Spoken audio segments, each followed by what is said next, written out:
Cunningham. He's going to talk about e-commerce and acquisition and lifetime value of e-commerce. So take it away, Scott. Hello, hello. All right. Microphone's working. All right, good to see everybody. So yeah, it's been a great event. I'm really honored to be here. Ed invited me. We met through our roadshow travels. We've both been to Affiliate Summit together. And today I'm really going to be nerding out about the topic that I know the most about, is e-commerce. So raise a hands here who works in the e-commerce space.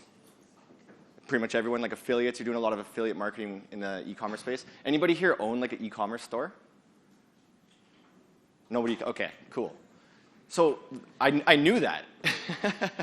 I knew that. But one of the things I'm really going to be talking about is how we're going to go away from like the world of acquisition, which is like really miserable right now.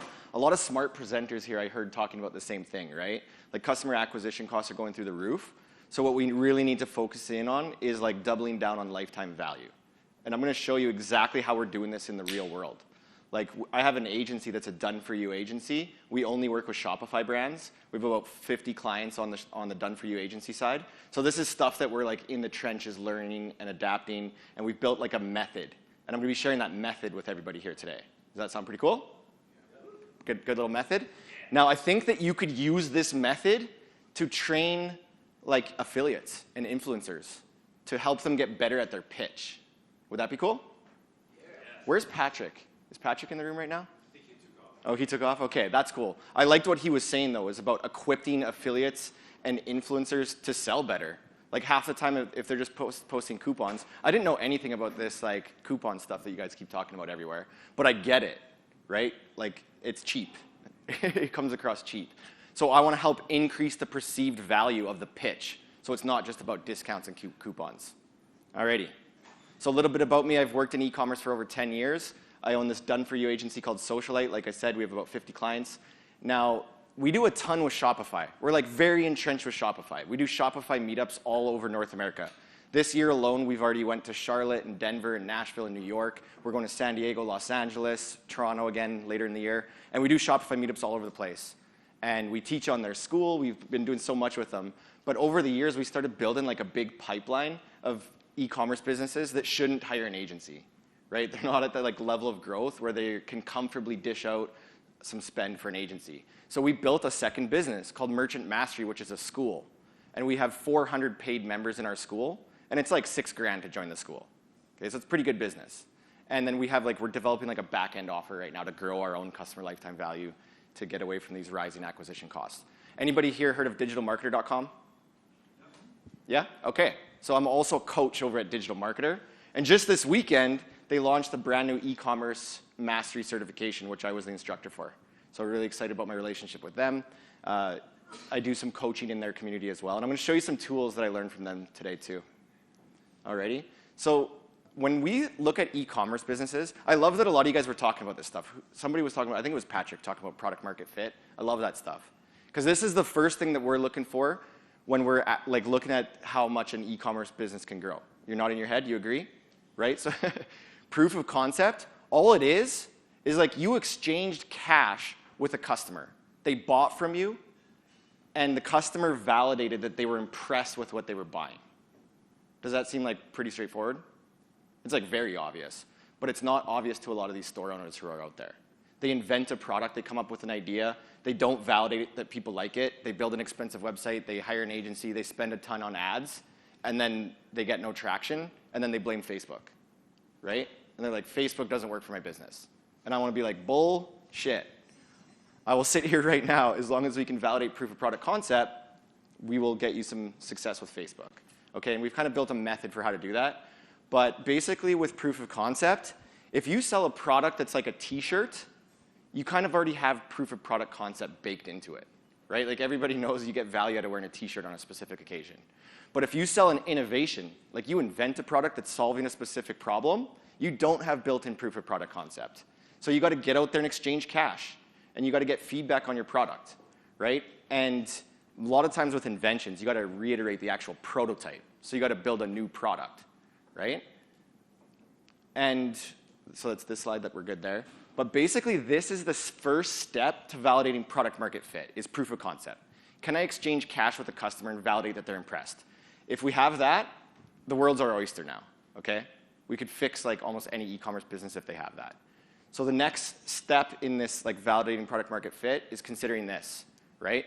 If you have proof of concept with like the right product, and all you like SaaS and software people get this in spades. I've just been hearing it come out of everybody's presentations.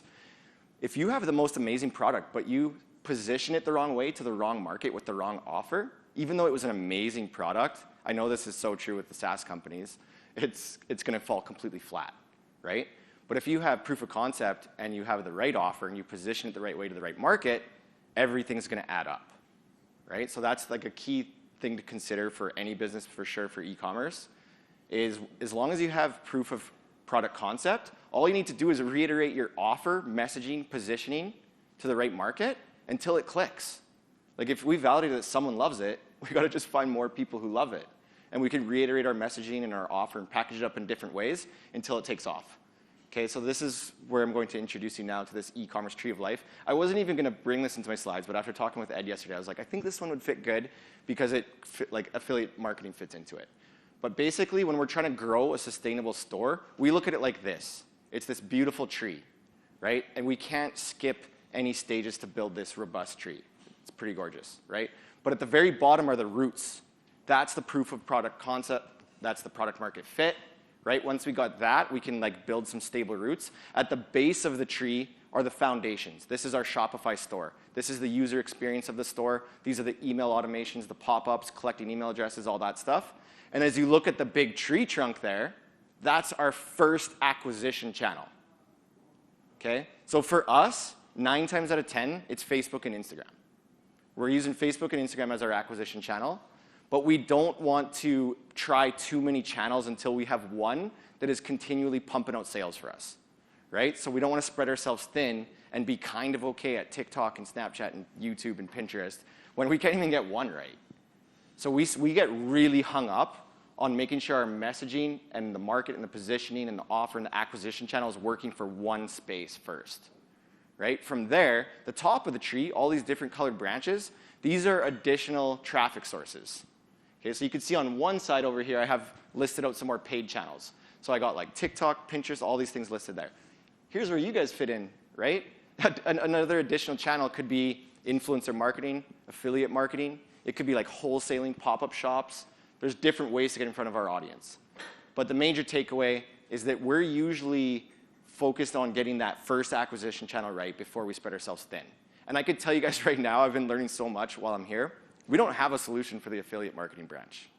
So if anyone wants to like get some business from us, we could be a referral partner, that kind of thing, we're open to it, right? We're open to that. We need some help there. We value it, but we will never offer that service. We won't do it, but we value it.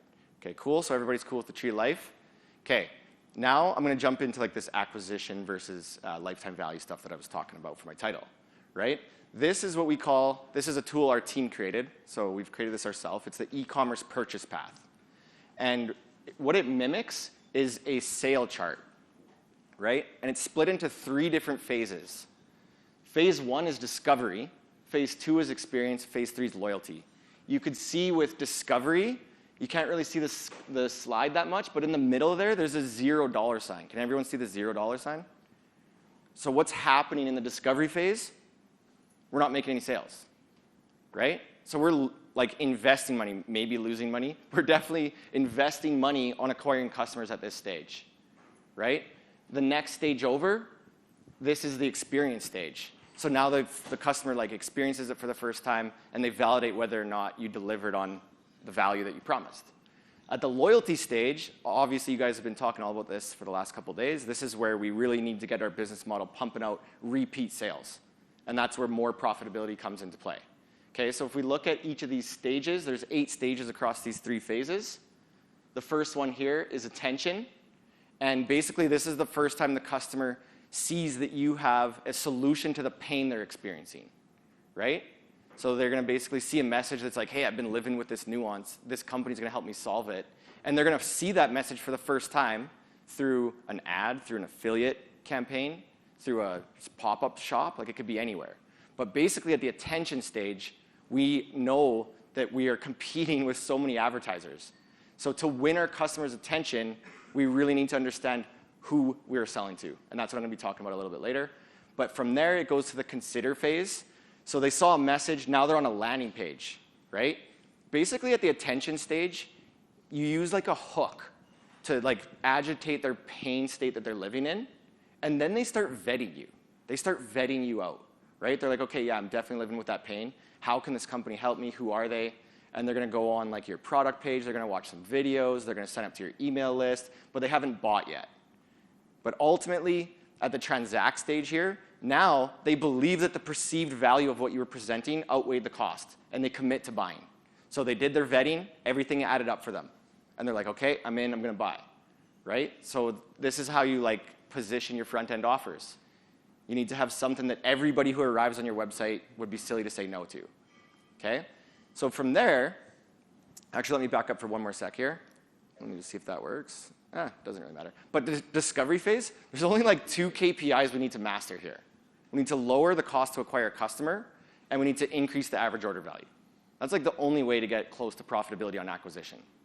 It's like very rare for e-commerce businesses to be profitable on customer acquisition.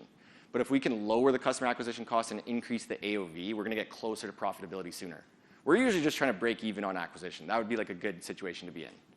Okay? Then we move to the experience stage. And the only metric here that we want to master is the customer falling in love with the product that they bought.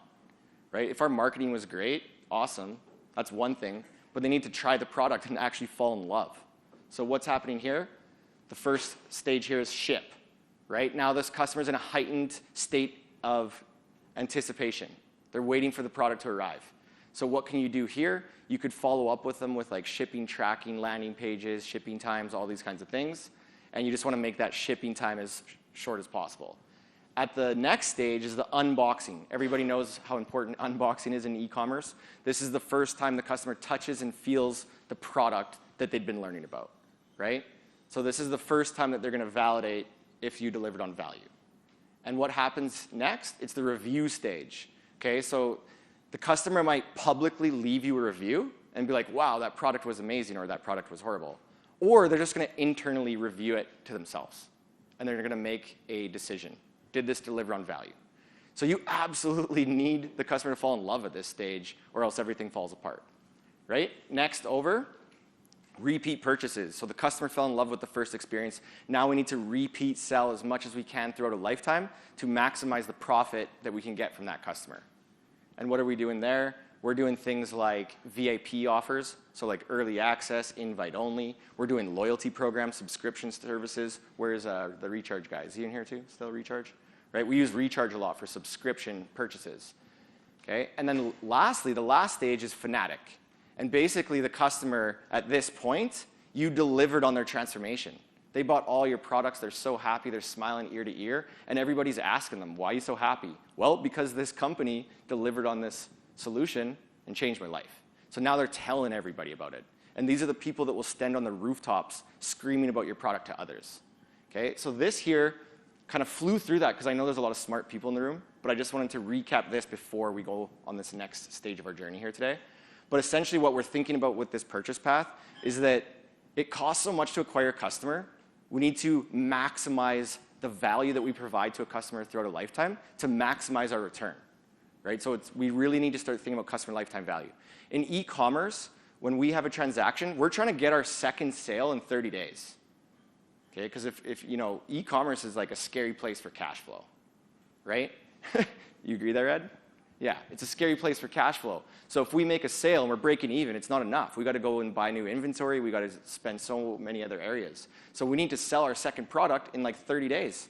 At a minimum, hopefully 60. In a worst case scenario, 90 days. But we need to really focus on that repeat selling as soon as possible. Okay, so I want to hone in on this attention stage for a second. Because I'm going to give you this method in this toolkit that I hope you remember that you can tell other affiliates about, influencers, or the e-commerce businesses that you meet with. Okay? So we're at this event right now. We do a lot of Shopify meetups. Let's just say that this picture is actually Everflow Connect. So here we are right now. I'm up on stage talking about something that hopefully is going to be of value to you. Like I know none of you are direct store owners, but you work with e-commerce businesses or you want to help affiliates and influencers sell products better. So everybody's here kind of listening to what I have to say, but I want to call it the elephant in the room here. Okay, so what if an elephant all of a sudden ran through this door right here and sat down right here? You guys think you'd be giving me the attention or the elephant? Elephant? For sure, right? Everybody would be giving the attention to the elephant, okay? Now let's say that Facebook and Snapchat showed up and they just snuck through this door in the back and they were hanging out in the back over there. Whose attention are you going to be giving now? Is it me, the elephant, or Snapchat and Facebook?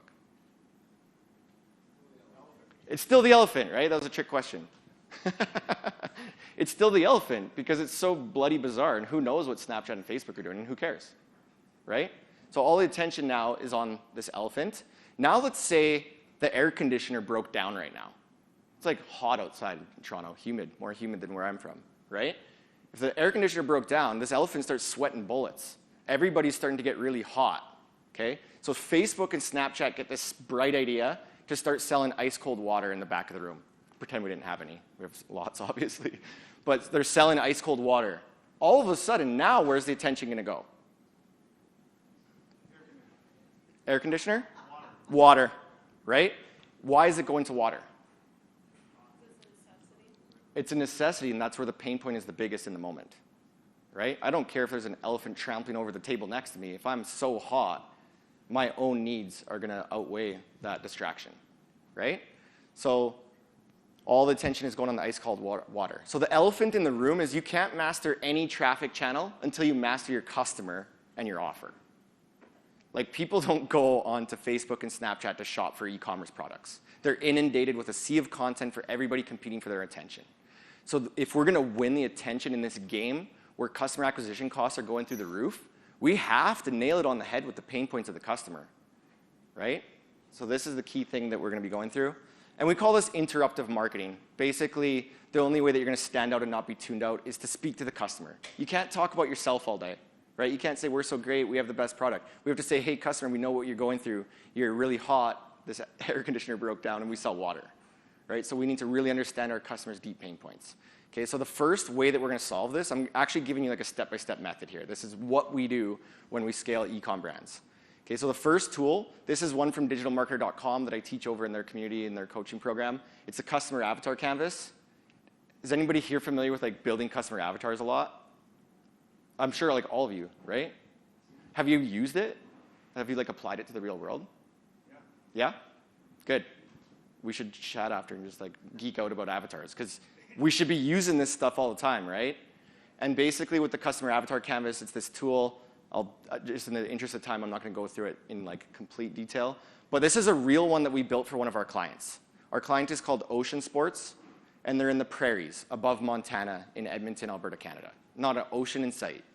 So they mostly sell lake gear, right? They sell wakeboards.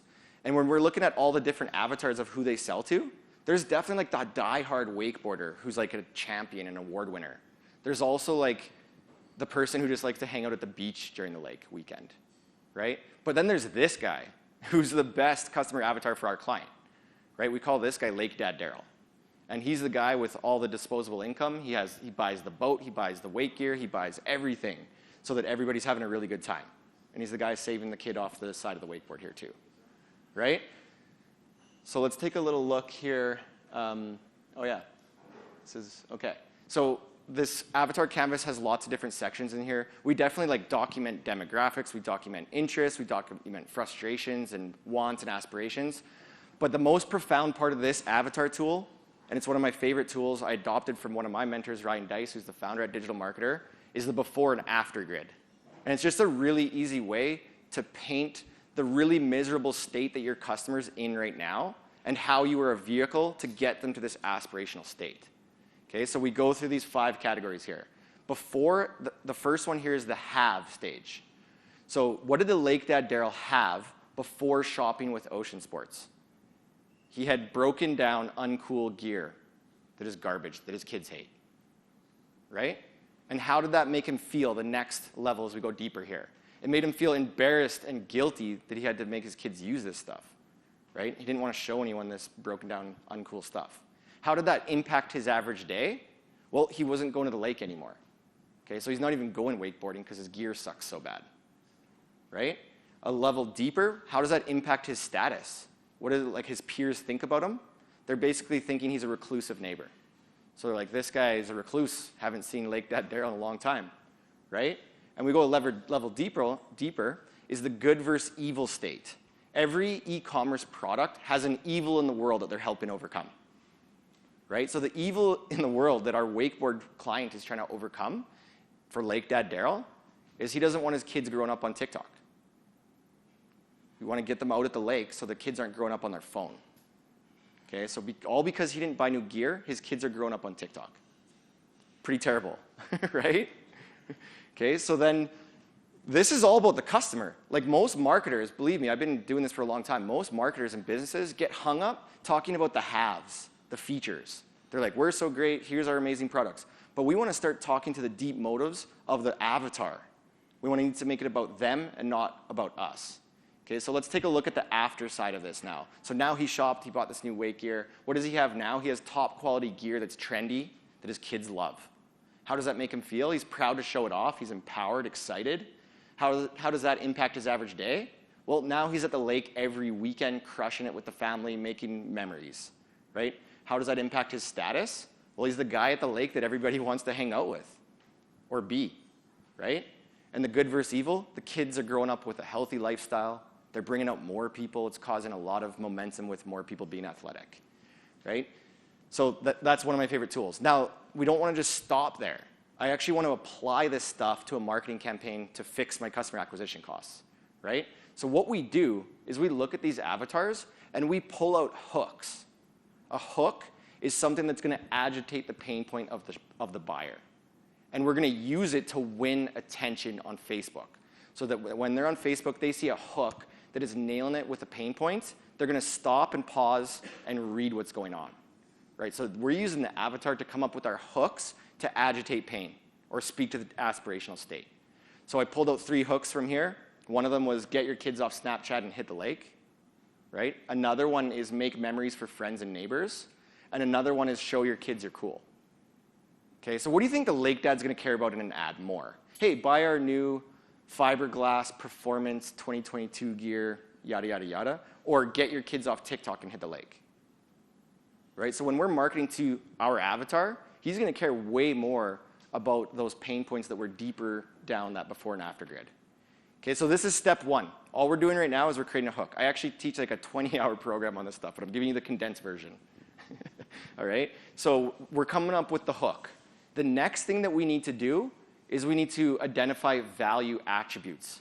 So when we make our pitch, we're going to stack so much perceived value in our pitch that the customer is going to be like, I got to buy. It's a no-brainer. Okay? So in order to come up with these value attributes, we need to understand our customer's line of questioning. All right? So let's go here. So I'll just go right there. So basically, we're using the avatar to identify a hook that's going to win their attention, but we're going to win the customer's purchase by stacking so much perceived value that they'd be silly to say no. And in order to do that, we're going to go through their line of questioning. So think about this for a second. Anybody here a lake dad? Anybody here a lake dad? Like my Lake Dad Daryl? No? Okay. If you see an ad that resonates with a pain point that you're living through, suddenly that company just won your attention. But what happens next? You go through a line of questioning, right? And the first thing that you're going to ask is, how?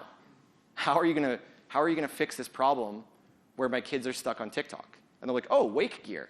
My kids like that. So that's like the how is the first one. The next one is, do I trust the brand that is selling this product?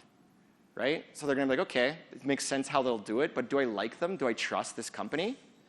And the next thing they might ask is, do other people vouch for this company or these products? Do they have social proof, right? And the last thing, they're like, based on everything I know about this company and this pitch, does the perceived value outweigh the cost?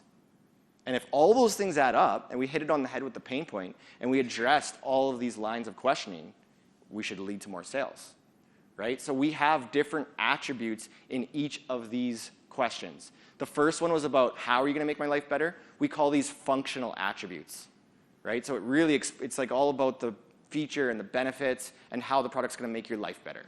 The next one down, do I trust the brand selling it? These are brand attributes. And the customer wants to see themselves in the narrative.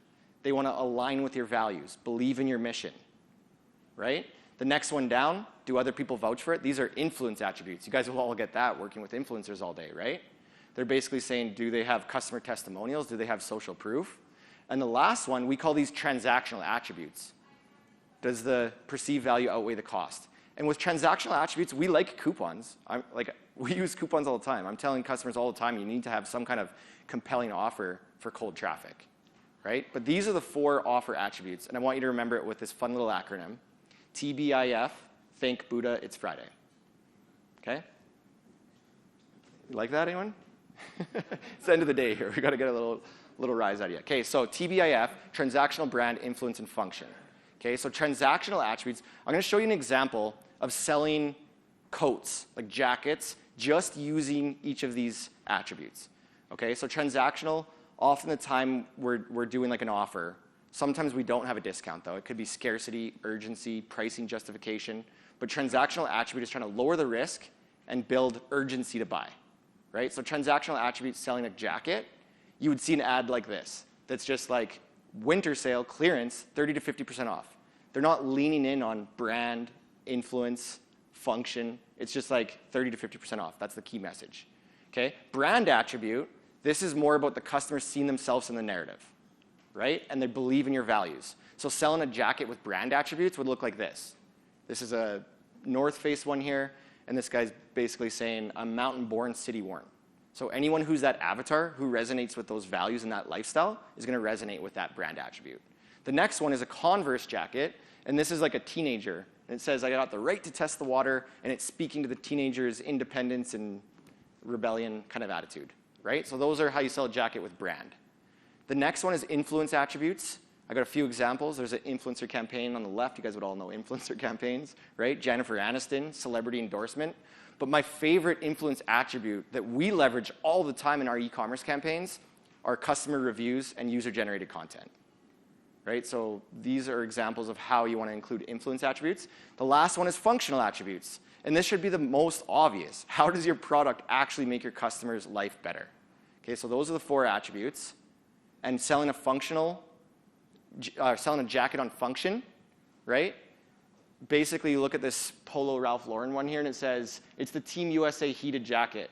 It's water repellent, immediate heat, heat-conducted technology. It's all about how I'm going to climb that really cold mountain and stay warm, right? The ad next to it, it's all about the use case. You could take it hiking, skiing, backpacking, climbing. It's layerable, packable, all functional attributes, right?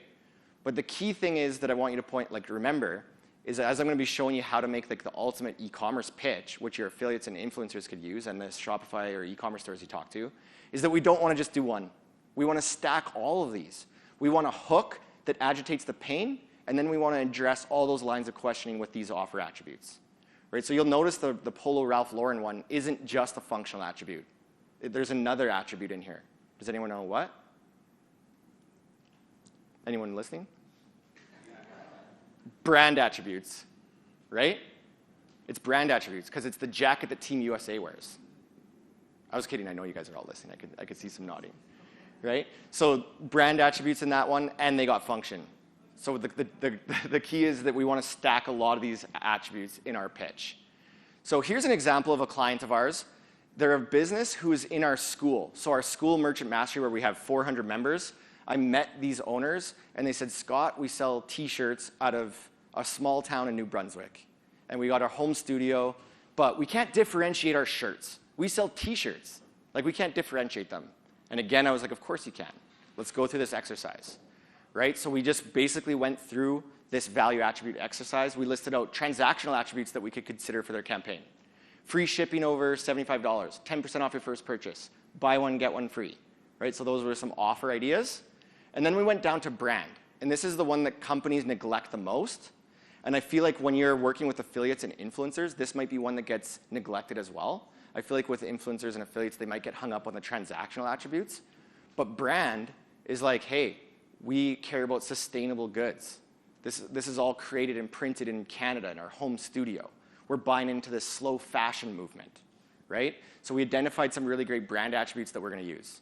The next one down, influence attributes. Well, the guy who actually designs all the graphics for these t-shirts is an award-winning designer out of Toronto, actually. And now he lives in New Brunswick, right? Award-winning designer. We're going to leverage that as influence. He's also, they also had a lot of good customer testimonials, right? They were like a startup. They were selling in farmers markets. So they didn't have like social proof. They weren't in publications, right? But we basically just came up with some really good customer testimonials. And the last one down was functional attributes. Buttery soft fabric that holds its fit wash after wash. It's hand printed with our 4-steps process in our home studio, right? And we have 25 unique designs from this artist, okay? So that's all we needed to do for this part of creating the pitch was brainstorm all 4 of these TBIF offer attributes, okay? Now, getting closer to piecing this all together, now we're creating our full offer stack. Where remember, if you're selling an e-commerce product, anywhere that you present that product to a customer to buy is your pitch.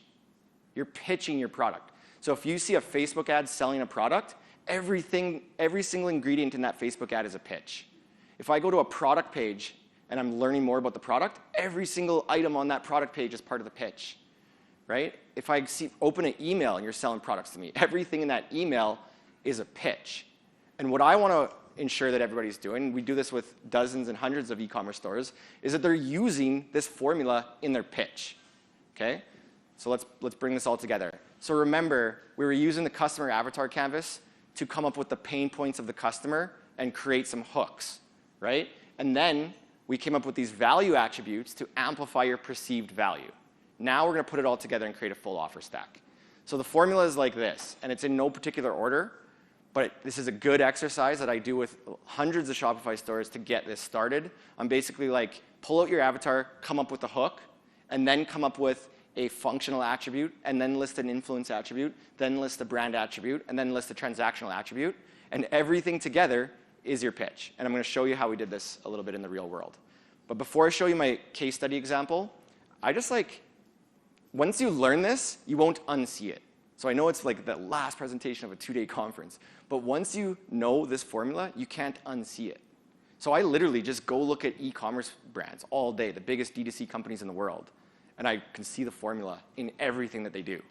Okay, so this is a big company out of Vancouver, Vessi. They do like the waterproof shoes. Anybody heard of Vessi? Right, of course. Big D2C company, right? So if you look at their homepage, they got all the ingredients that we just walked through. Right at the top, they got transactional attribute, free shipping threshold. Right below, they got a hook that speaks to the pain point and the aspirational state. Slip into the all-day comfort, right? You can go to work. You could go hang out with your friends after. One shoe, all-day comfort, speaking to that pain point. Then they got functional attributes right on the homepage. Hey, our shoes are waterproof, breathable, lightweight. Then we're going down. Brand attributes. We're creature-free, 100% vegan. So anyone with shared values like that is going to align with that right away. Then we got more transactional attributes, free shipping over $80, free exchanges, dry guarantee. Influence attribute next, they got testimonials. They're featured in Forbes and the Globe and Mail and all these places. So literally, if anybody has nothing else to do this evening, go look at a direct-to-consumer company and see if you could see this formula in everything that they do. I don't even think most of these companies know that they're doing it, right? But these are the things that persuade customers to say yes. And you want to bundle this as your pitch everywhere that you go. Okay, let's look at another example. Anybody heard of the luggage company Away? The one that Jay-Z's did something with? Yeah? Okay, so basically this is one of their emails that they sent out. I was opted in for their list. They got a hook at the top. The world is open again, right? Speaking of that aspirational, building some urgency to get everybody out there to go travel again. Then they got brand attributes. We believe in seeing more of the world. So values align with the travelers who are reading this. Influence attributes. In their messaging, they just say, we spoke to hundreds of our customers. It implies that they got a big customer base. And then they went big on function in this email. This was like a very functional email. But they were like, we got removable battery, we got unbreakable shell, and all these features in our amazing luggage that's going to make your life better. And they end it with a transactional attribute. Free shipping, free returns. Okay, so this formula literally is repeatable everywhere that you go. Okay, here's an example of an ad. This is a company called Ana Luisa that sells jewelry. And if you just look at one of their ads, I could literally, they were like one of my favorite companies to dissect because they're running like 30 ads at once that are all different offer stacks that I'm talking about. But this was a really good example of one where at the top, the body copy's influence. It says, here's a customer review. And they got a functional attribute because the customer's talking about how it was minimal and dainty and how it made her life better. And then they got a big old hook, gold that actually lasts, right? And we go lower, transactional attribute. Buy one instead of always replacing it because your gold jewelry tarnishes easily. And they got this nice like pricing justification chart where it says you're going to spend over $200 continuously replacing tarnished jewelry, or you buy from us once for $49. So that's a transactional attribute. It's a pricing justification. And then right below it, they got another transactional. Oh, buy one, get one 40% off. That's kind of cool. And below it, they got influence, as seen in Vogue, Elle, everything like that. This is literally the e-commerce formula. And I really want to drive it home. I know, like I said, it's long 2 days. But once you see it, you can't unsee it. Because these are the ingredients that sell. Okay? All right, moving on. So what the key is to do is like, when we went through those exercises, we were brainstorming lots of different ideas for hooks, lots of TBIF attributes. We want to piece them together like an omelet and see which omelet our customers are loving the most. So literally, when we're testing these things, there is no like repeatable way that we pack these ingredients together, but we always want to pack the ingredients together, right? So here's an example of that company I was telling you about, right? Black hair, they do the t-shirts. And I'm going to show you how they created some ads with different full offer stacks, right? So these are 4 ads that they ran. And literally, the founder of this company was a teacher. She made all these ads herself after she understood the formula. But I could tell you right now, when she went through the process of filling out those offer attributes sheets, all the weight off her shoulders came off. Because she was like, at the start of the conversation, she was saying, I don't know how to differentiate my product. As soon as we went through that, she was like, just couldn't stop typing, right? Because it was a guided way to get all her ideas out. And then she created these ads.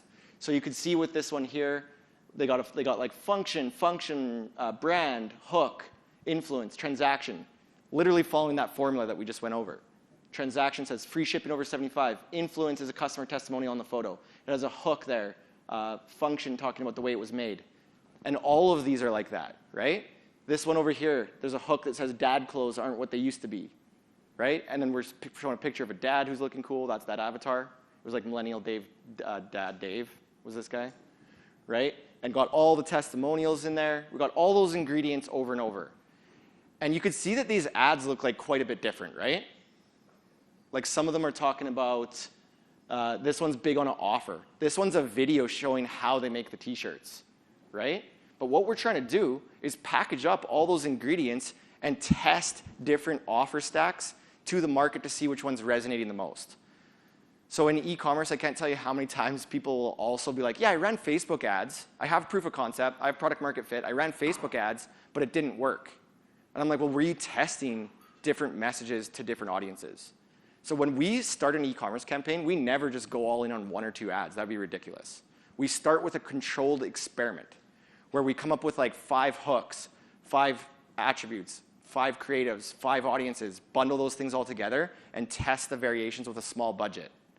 And we'll be looking at different KPIs to tell us which ones to eliminate and which ones to scale, right? So we'll run like this ad experiment at like $3 per ad per day.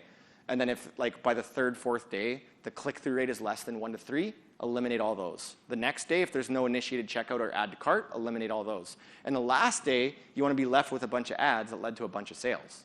And that's how you're going to validate which offer stack is hitting it home with your audience the most. Okay, so this is a pretty cool case study because like I said, this is a teacher, joined our mentorship program, went through this exercise, launched these 4 ads, and this happened to her store, right? This is pretty cool. So she was doing like, they were doing nothing. Like they were doing like under $1,000 a month, right? And she went through this process to a T. I love her, Monica, because she's a teacher. She was methodical. She followed it step by step. And she did like over 30K in 2 weeks, right? And basically she was like, holy smokes, Scott. She sent me a private email and was like, I'm simultaneously very excited, but like terrified. Because now she has to handle all this fulfillment and all this other stuff, right? But good problem to have. Okay, and we do this same thing with all kinds of businesses, right? These top 2 are both in our Merchant Mastery mentorship program. There's like an apparel company we got from like 0 to 30K in like only a few months. Kitchenware company we got from 0 to 80,000 pounds per month. in a short time frame. And then these ones are ones that we're scaling with our agency, like a done-for-you agency, right? We meet this high-ticket jewelry company who's doing 100K a month when we meet, implement all the stuff that I just showed you, get them to like 500K a month, right? This one over here, this is an indoor jungle gym company who I was talking to a couple people yesterday about the indoor jungle gym company, right? They were doing like 200K a month, and they were just stuck there. 200, like up and down over 200. Now we're getting them past 800K a month, right? And the thing that they weren't doing is they weren't split testing these full offer stacks, right? Everybody gets really hung up on channels. Oh, you know, my business isn't going well. I better do TikTok, Pinterest, Snapchat. I better just like throw spaghetti at everything, right? But what we're saying to these companies, whether we're mentoring them or doing the service for them, we're like, we got to first validate which offer is resonating with which audience so that we can get data. I know everybody here loves data, right? Heard some like data nerds here too. So that we can then scale the ones that are working, okay? And this is like the key now, is that when you run that experiment, it's the best thing you could do for your business because you validated what's knocking it out of the park for your customer or for your client. And now we apply this messaging at all of these touch points along the customer journey, along this e-commerce purchase path, right? So we learned through ads that get your kids off TikTok works. Do you think we're going to use that in our emails and landing pages and product pages? Yeah, because it was the one that we validated worked in ads. And we're going to apply that to all the other touch points in the customer journey. All right? And I'm getting close to the end here. That's pretty much it. That's how you arrive at lifetime value mastery, is understanding the things that actually matter to your customer, validating it, and using that messaging at all the touch points, and like retaining your customer with like messaging that they actually care about. All right, everybody, that's my LinkedIn QR code if anyone wants to hang out after. I just got it off LinkedIn, like the LinkedIn QR code. Maybe. Did you know that you could pull up your LinkedIn and find your own QR code to share with others? That's that one. I just wasn't sure if you tracked Everflow. Do you see an opportunity for us to do more affiliate stuff in this ecosystem, though? I do. I hope I'm like making some good friendships. I know Ed and I are. Yeah? Oh yeah?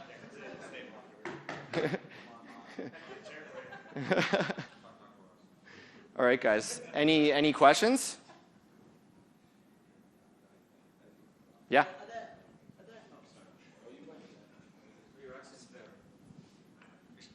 I was going to say, are there special sort of verticals that you specialize in, or? It's like, for us, it's all consumer goods, so there's no like digital products. But the ones that we do like a lot of business in are like jewelry, fashion, specialty foods, sporting goods. We do like really niche, weird products, like that indoor jungle gym one. Like we could just knock it out of the park with that when there's not a lot of competition. Two Brits, sorry. Do you know when you showed the graphs with the improvement, do they have to pay more CPCs then? Is it the budget going up as well, or is this like... It's always so hard to, like, who was talking about marketing efficiency ratio earlier? Someone, MER? Somebody. Yeah, right here? Yeah, MER, it was you. It's all about the MER because like all of these acquisition channels, the ROAS goes down as you scale it, right? So you could start off on actually we do a lot of great work on Snapchat, and we could get like an 8 ROAS for a client where they spend like 30K and we could generate 240K on Snapchat. But then we try and scale that, and the ROAS starts going down, right? And then there's all these like touch points that we're not tracking. Like attribution is a big problem, where they might have saw an ad on Snapchat, they bought through Facebook, or et cetera, et cetera. So we're looking at the MER mostly.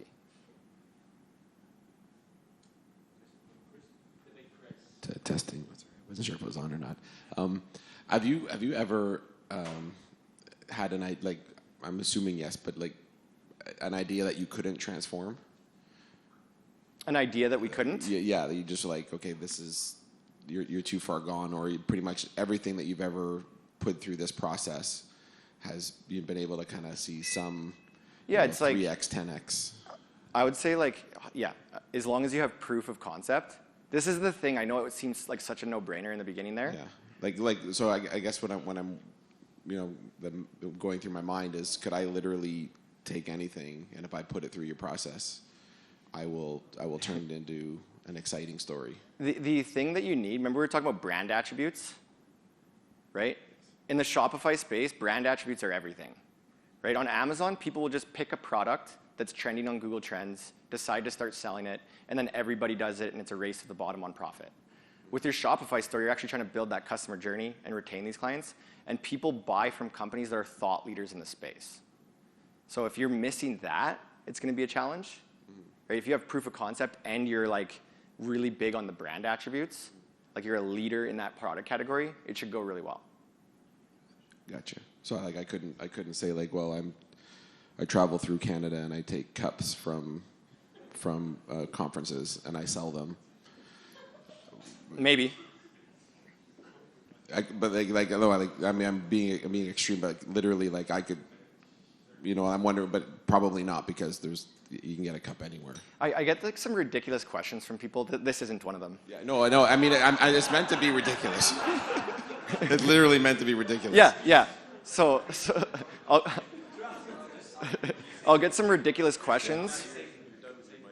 That was the end, but like I took it to the extreme. Yeah. No, literally, I'll get the ridiculous questions that I'll hear are like people asking me, Scott, like, oh, I just see what you're doing. You're growing all these companies. Which product should I choose for my store? And I was like, that's a silly question because you should just pick something that you're more passionate about than anybody else, that you know more about than anybody else. You need to be a thought leader, or else you're not going to build a following. I would have never thought jungle. You gotta love cups. I would have never thought indoor jungle gyms could make that amount of money. The indoor jungle gym company is so damn passionate about those jungle gyms because they come from Europe, where they're way more common. There's not as many parks in some of the neighborhoods that they were from, so everybody had an indoor jungle gym. Right? So they were like, we have proof of concept over here. Can we position it in such a way in the US that people actually buy it? And there wasn't a lot of competition with that, right? It's also a high ticket product. It's like $1,000.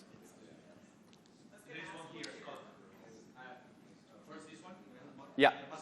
So in your opinion, you work with a lot of e-com brands and you're kind of like a guru in their sense of like training them up. Which traffic source would you say to start with the most broadest reach? Yeah, that's a good question. I really like Google, but Google's usually a secondary channel for us. We're most of the time Facebook and Instagram. Because Facebook and Instagram is an interruptive platform where we get to validate this stuff, right? On Google, it's just like high intent traffic. You just need to like compete on keywords and people check out right away. But Facebook and Instagram is usually where like 90% of the time is where we start because we get to run the experiment validating which offer stack is resonating, and we get to use that in all of our marketing assets. So like 90% of the time it's Facebook, Instagram. I know a lot of people are saying that it's not what it used to be. It's definitely more expensive, but I would say like 90% of our sales are still coming from there.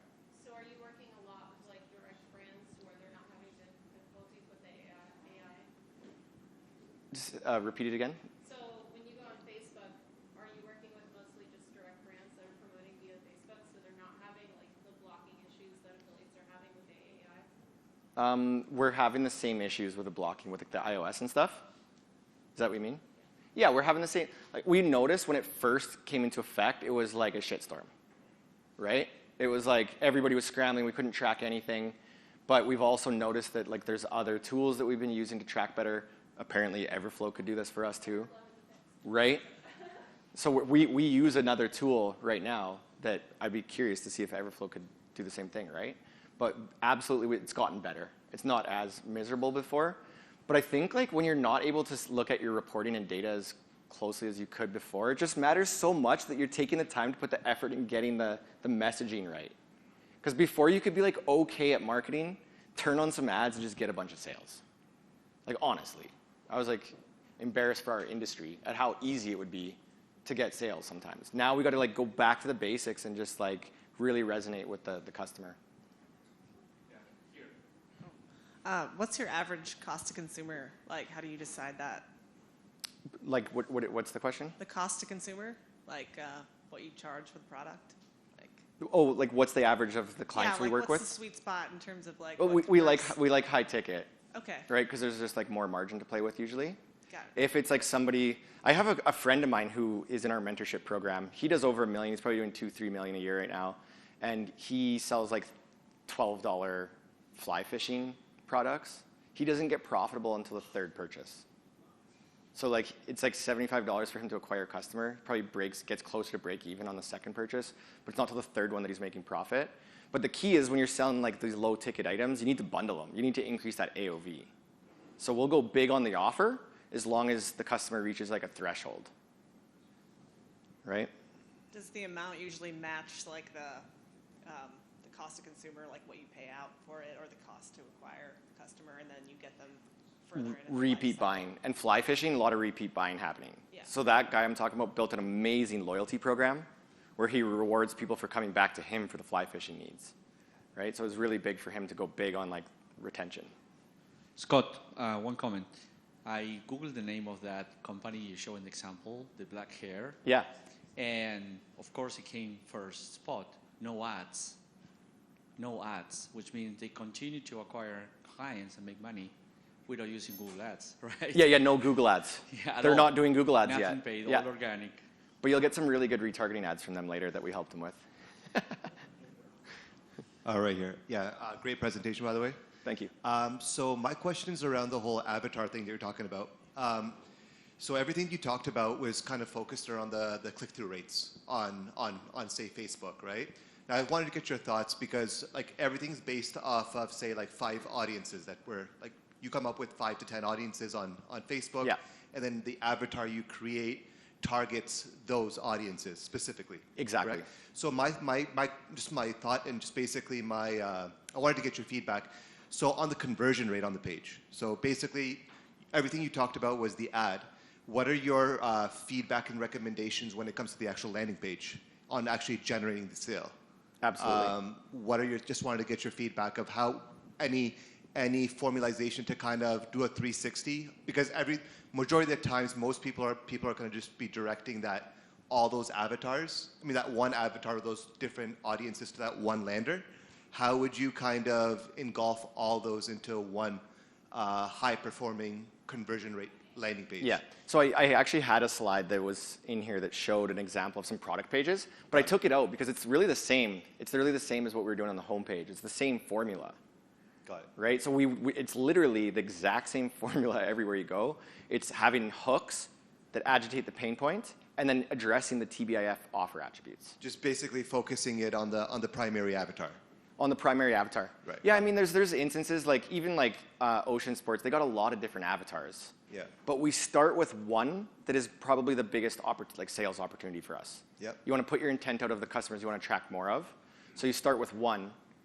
And when you look at the product page, the product page is definitely a little bit more functional. You'll see a lot of functional attributes and influence, like lots of reviews, lots of testimonials, lots of how to use the product, right? But you would include all the things. You want brand attributes in there. You want transactional, all of the above.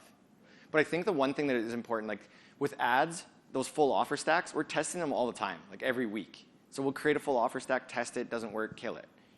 Week later, test more, test more, test more.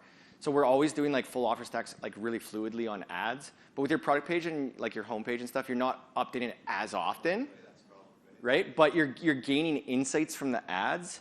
Like I know right now, the best hook of all time for us, we run a big ad spend for our own coaching program, right? The best hook of all time for us, ready for it? Is your Shopify store a hobby or a business? Okay?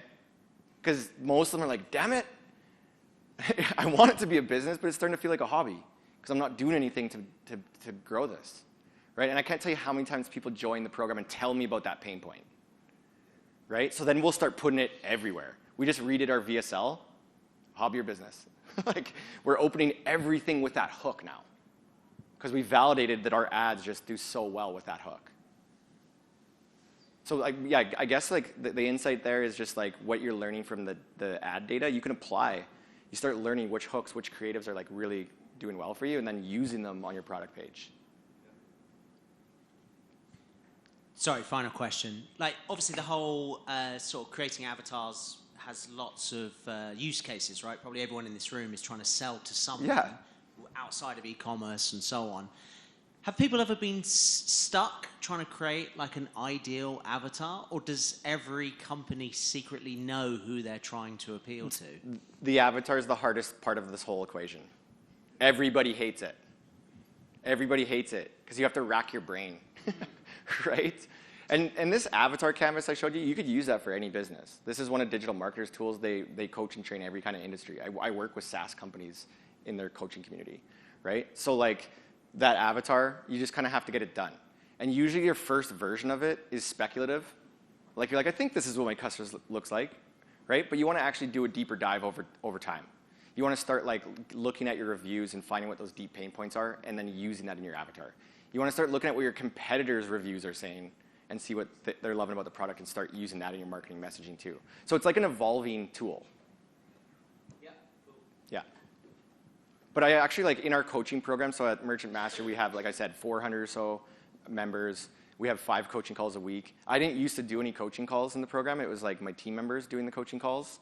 And I noticed that nobody was doing the avatar in our training. So every Monday, I had to miss it today, but every Monday I do a 2-hour coaching call to make sure everybody in our program is getting their avatar done. Because when I run ads, like right now we hired an agency to run our paid media, but when we were pioneering it, I wanted to go figure it out.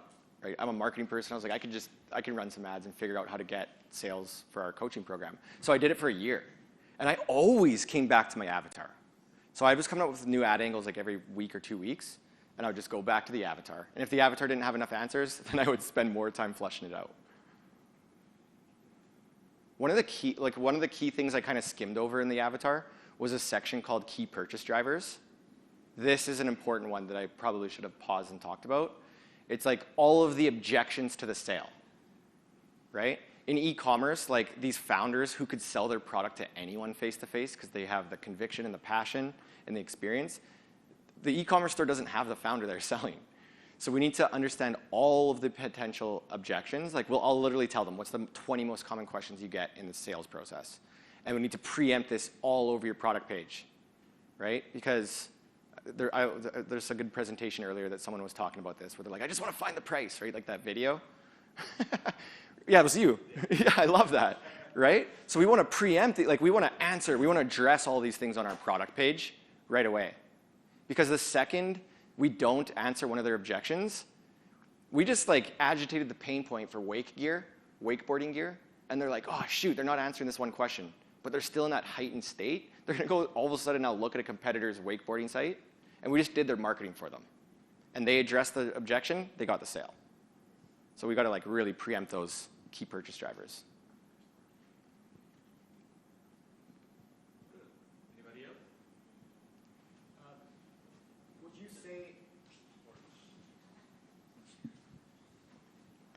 People at home need to hear my voice.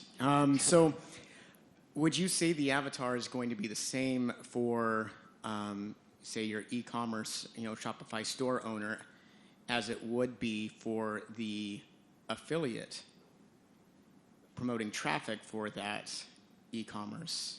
It would be like would they need to go through that same process yeah. on behalf of the affiliate because they're coming in from a different angle to different? Like absolutely, we could use the customer avatar canvas to build a profile out for our perfect affiliate. Mm-hmm.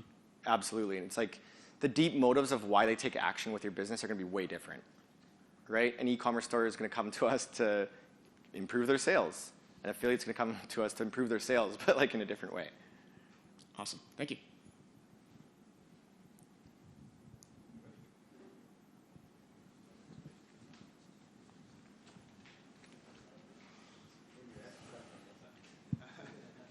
So we use customer avatars a lot for our business. What kind of lift are you seeing with your clients in CVR when they use a customer avatar versus not using one before? Are you CVR? Yeah, conversion rates on their ads. Oh, yeah. Oh, like what are you seeing on average? Like a big lift? Yeah. We obviously notice it, but are you seeing that too? It's a big lift. So the biggest mistake that most people make when they're doing e-commerce marketing is that they start with the creative. Yeah. Right? So they're like, oh, I'm just going to put these cool images, but it's not like, it doesn't really have a compelling hook. So they'll start with the creative and then they'll just write some copy around it. Yeah. But they should start with like the hook, the thing that's going to agitate the pain point, and then decide what creative is going to complement that. Right? So we like pretty much any time if we don't actually work with every business that comes our way. I was telling somebody earlier, I think it was, over here, right? That basically we're looking for companies that we know we could win at. And if we do that, we're only taking on clients that we can do great work for, better client retention, better staff retention, all that stuff. But one of the things we look for is like, did they do everything that we do but failed at it? Did they hire like 10 agencies before us and they're going for 11th Hail Mary? Because if that's the situation, we're going to be like, we can't do better, right? But usually they are like not doing all the things that we do. And so if we can guarantee almost every time that we'll improve their ROAS with using this method. Right? But we're definitely, this is the key, how we keep pushing like the success up, is by always testing these messages. Nice. Anybody else? All right. Okay, thanks so much.